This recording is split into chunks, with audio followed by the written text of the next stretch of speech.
Kabilang ang mga Pilipinong kardinal at pari sa mga patuloy na nagdadalamhati sa pagpanaw ni Pope Francis. Tulad ni Luis Antonio Cardinal Tagle na nagdaos ang misa sa Pontificio Collegio Filipino sa Rome, Italy.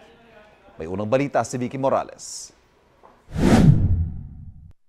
Saktong isang linggo na mula nang binulabog tayo ng balitang na maalam na si Pope Francis. At isang araw matapos siyang ihimlay, binisita namin ang mga kababayan nating kardinal at pare dito sa Roma para makimisa at magpaalam na sa kanila bago kami bumalik ng Maynila. Nandito po tayo ngayon sa Pontificio Collegio Filipino. Dito po naninirahan ang mga kardinal kapag nandito sila sa Roma. At dito rin pangungunahan ni Cardinal Tagle ang isang misa.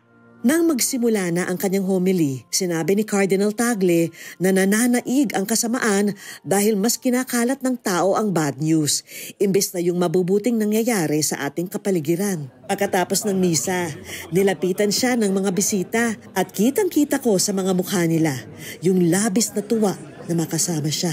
At bagamat may kasunod pa na meeting, naglaan siya ng panahon para pagbigyan ang hiling na selfie ng bawat isa.